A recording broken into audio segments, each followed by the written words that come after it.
"2020 marks the beginning of a new decade, meaning it's the perfect time to predict what coasters might look like in 10 years. Will there be a new world's tallest coaster? Is someone willing to top Smiler's inversion record? And are the future models the anticipated single rail coaster or something much, much different?" Today we take a look at beloved American manufacturer Rocky Mountain Construction, or RMC for short. RMC stepped on scene building their hybrid coasters back 9 years ago in 2011. The company originally repaired and maintained old wooden coasters. However, after coming back to the same coasters year after year, they knew there was a better way to do it. What if they took off the older wooden track that was costing the parks a lot of money and just replaced it with a modern steel track?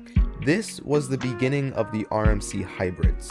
From there on out, RMC owner Fred Grubb hired the well-known coaster designer Alan Shilke, and together they designed the iBox track. Around the same time, they also made a wood rendition called the Topper track. As the Rocky Mountain Construction name grew throughout the years, they wanted to expand by giving smaller parks the option to purchase cheap, small, and world-class coasters. This marked the beginning of the Raptor track, the world's first single-rail coaster.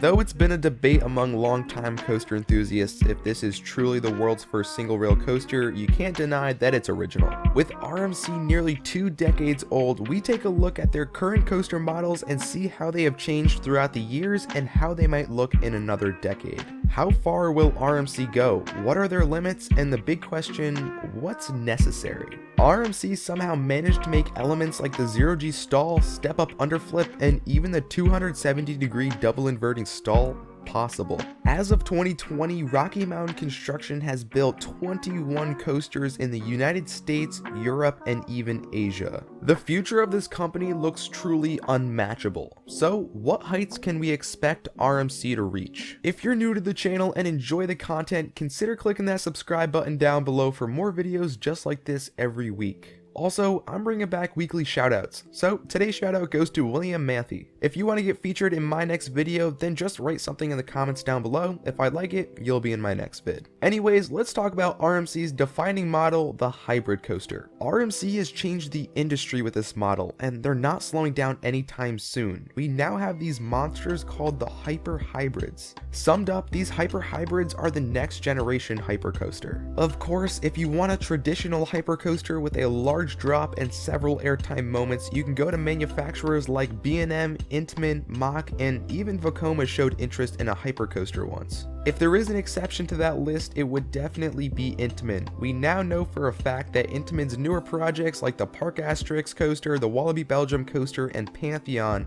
they are now taking note from RMC's designs. Just goes to show how influential RMC is on the industry. Anyway, back to the hybrids. The hybrids were originally created to make new with older structures. Now that a ground up hyper hybrid is a thing and the world is running out of coasters to retrofit, I would think we're gonna start seeing a lot more ground up hybrids. Nowadays, parks don't have an issue with branding their new coaster as the world's tallest, longest, and fastest hybrid. Of course, the term hybrid implies that the structure is wood, but with a steel lift hill, RMC is able to go much taller. I'm sure that RMC is more than happy supplying the world with the next gen hypers, with the Gigas coming a little bit later down the road. Next, let's talk about the iBox sister track, the Topper. The Topper track is a wood version of the iBox. It is meant to do everything that the hybrid track can do, but is meant to be branded as a wood coaster. We don't really see too many of these things out there, and I will have a video coming out in the future to where and when I do think we will see the next one, so I don't want to spoil that video, but for the meantime, just apply everything I said about the hybrid track to the Topper track. We will see a Hyper Woody at some point, but nothing extra. Let's move on to one of the newer fan favorites,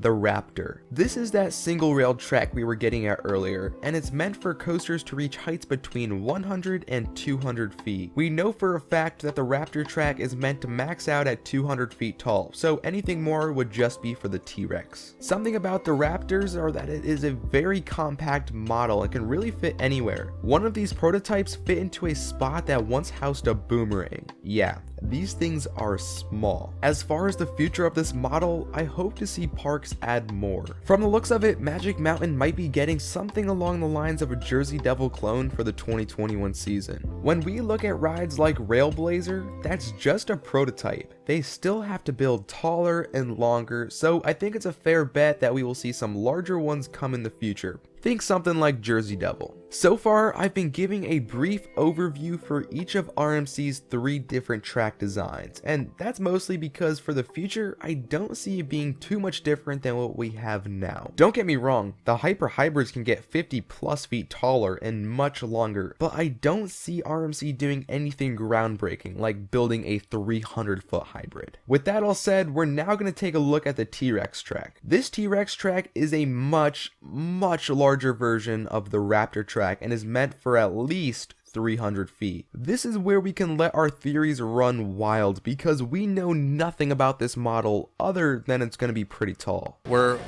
hoping to go, we can probably go 400 or 500 foot with that if we wanted to. Oh my god, we are looking at a 500 foot tall coaster. That's like taking Zadra and then throwing Fury on top of it. If we're talking about how far RMC will go, I think this is going to be about it because there's really no need to go taller. In my opinion, and this is just a theory, I highly doubt that we will see a 600 foot tall coaster because it's just not necessary. Maybe an exception could be if they built it into a building like a polar coaster or literally built it into a side of a building. Other than that, I think we're gonna max out at 500 feet. As far as other manufacturers go, B&M is more than happy building Gigas, and within 10 years, who knows, maybe they'll be comfortable doing a Strata. Intamin is working more on their newer coasters like their modern Blitz and Hyper. If RMC has any competition, it would most likely be with Intamin, but since Intamin is taking inspiration from RMC's work, I highly doubt RMC will be dethroned anytime soon. With all of that said, where could we expect to see one of these TRex coasters? Be sure to click that subscribe button and ring that notification bell because on next week's episode of Coaster Theory, we look more into what parks might be crazy enough to buy one. In the meantime, what do you guys think? Do you agree that RMC will max out at 500 feet, or are they going to go much taller? Be sure to tell me in the comments down below. I read every comment and would love to hear what you have to say. If you enjoyed today's video and want to see more just like it, click this playlist right here. If you want to subscribe to my channel, click my logo right here. Thank you all for watching. I'm Zach from Theme Park Media signing off, and I will catch you in the next one.